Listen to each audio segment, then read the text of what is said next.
Thank you for joining us in this video session, Having Meaningful Conversations. And let me also thank Ronnie from Voluntary Action Leeds and Stacey from Forum Central for joining me in this recording. And I'd also like to thank Judy Rees, one of the UK's leading experts in clean communication, for introducing me to this technique. Meaningful conversations are when we talk with someone with a purpose. That is, to help them to think about the choices they want to make, to consider whether their current behaviours or way of life is helpful or damaging to them, to give them space and time to reflect on things. You can use these simple techniques to have meaningful conversations with your children, partners, colleagues, friends, and the people that you work with. They take a little practice, but with time you'll find that they come naturally to you whenever you have a conversation. Let me introduce clean language to you. It's a simple technique. You can make sure that you are someone who listens rather than someone who jumps in with opinions and advice. We all use metaphors in everyday speech, simple words and phrases that are intended to capture a mood, a complex idea, or a situation. Ronnie, what would you understand if I said TikTok is sick? I'm not sure what you mean by the word sick, because it could mean that it's really, really good and brilliant, or it could mean that it's warped and evil. So the word sick is a metaphor, and without exploring it, we can't know what it means. Stacey, try this one. I'm mad about my neighbours. What do I mean? Oh, I'm not sure. What sort of mad does that mean? What sort of mad are you? Are you mad about them? Mad with them? Do you like them? I'm not quite sure what that means. Stacey, you just asked a clean language question. What sort of mad is that? That's excellent. Ronnie, could we try this together? Yeah. So, Ronnie, what sort of day have you had? It's been hectic. Hectic. What sort of hectic is that? Very, very bitty, very lots of interruptions, but it's been a good day. And in what way good? I managed to get a meeting that was quite well attended, so I'll take that as a win. Excellent. I think you probably deserve a break now, don't you? Yeah. Ronnie, how did it feel for you when I asked you to explain the words that you were using? It felt like you were really interested in what I was saying, you were listening, and that you were willing to explore it a little bit more and find out exactly how my day had gone. So was that a positive experience for you? Yes. Clean language was developed during the 1980s and 1990s as a way to help people to explore their own feelings. It's used by the helping professions, social workers, counsellors, and so on. The underpinning principles are empathy and understanding. It's very important that the person using clean language doesn't show any judgment about what is said. The idea is to enable the other person to explore their feelings and to bring hidden messages and anxieties to the surface. And that means that you can help them more. By recognising when they say something positive about how they're coping or something that they've done, you show that you value them and what they are telling you. Okay is often a response to questions like, how are you today? How do you like your job? Are you coping? Unless we explore its meaning, we're likely to close down the conversation by saying, great, or something similar that's a comment and not a question. So here are some clean questions for different sorts of conversation. So the The clean question that's most often used as an opener is, what kind of X is that? And that helps us to start to explore what that person really means. A conversation always finishes with, is there anything else about X? And that means that we can check out if there's anything that we've missed before we can go on to another topic. What happens before?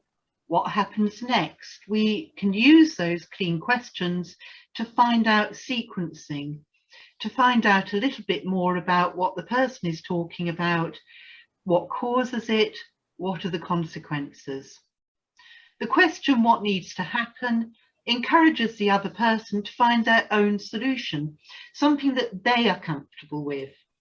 And can it happen is a question about whether their solution is firstly practical and whether they've got the motivation, the will to implement it. Here are the things to remember. When you're going to use clean language in everyday conversations, firstly, listen attentively. Really listen, show that you are listening. Keep your opinions and advice to yourself as far as possible, and remember that your facial expressions say as much as your words. Ask clean language questions to explore a person's metaphors or everyday statements. Listen to the answers and then ask more clean language questions about what the other person has said. Use the question, is there anything else about whatever, before moving on to a different topic. Do try it out. Try this simple technique when you next talk to your partner, your children, your friends and neighbours. It might feel strange or unnatural at first, but it will soon become second nature. You can use clean language as part of a questioning or interview technique that you're probably more familiar with. Funneling starts with closed questions, the questions that seek to establish facts. Ronnie and Stacey, can you suggest a closed question? Are you a vegetarian? That would be a yes or a no question, wouldn't it? Yes. Stacey? So how do you travel to work?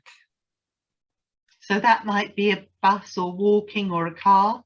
So yes, both of those are closed questions. Can you build on your closed question with an open question? Ronnie?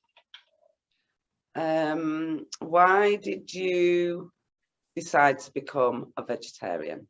Great, that's an open question. Stacey? So I could follow up with maybe how did you find your journey into work?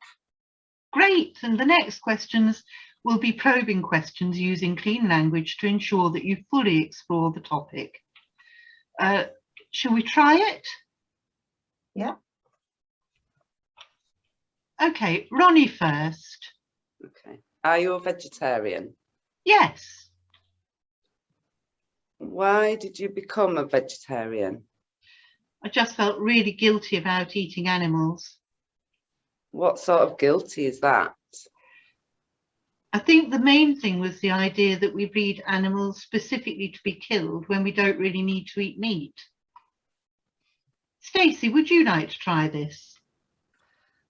Yes. So Christine, would you usually travel to work? I usually take the car. And how do you find that journey? It's pretty horrible most of the time. Well, what sort of horrible is that?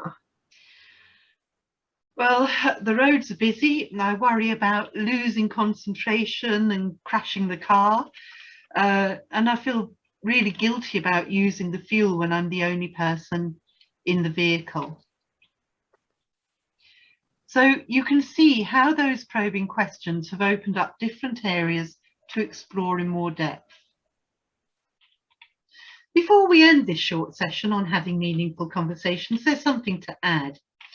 If you opened your front door to someone and they pushed at it to get in, what would you do? I'd push it straight back. I'd want to close it and not let them in. I'd do exactly the same, Stacey. I would push back. Push back. Okay.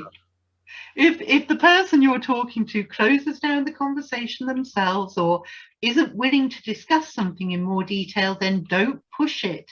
You risk making them angry, and even worse, they'll become determined not to explore their decisions and experiences in any future conversation. So let it be. There'll be an opportunity for you or for someone else in the future to have that conversation when they are more ready. There are often very good reasons for people to be hesitant about vaccination and other health matters, and they may not be willing to share that with you. So, Stacey, can you think of any situations in which these meaningful conversations would be very helpful? So I think this training would be really useful for the community champions. So they are people that are having conversations with their friends, families and relatives. They are people that are going out and engaging in key health messages, which could include the COVID-19 vaccination or the flu vaccination, or potentially the National Diabetes Prevention Programme that's coming up. So we want champions to feel confident in having those conversations. So thinking about what you said earlier, Christine, about that closed doors, we're not wanting champions to knock those doors down. We're wanting them to engage with people that are open to having those conversations. So I think this training would be really useful for the community champions to take part in. Oh, great. Thank you ever so much, Stacey.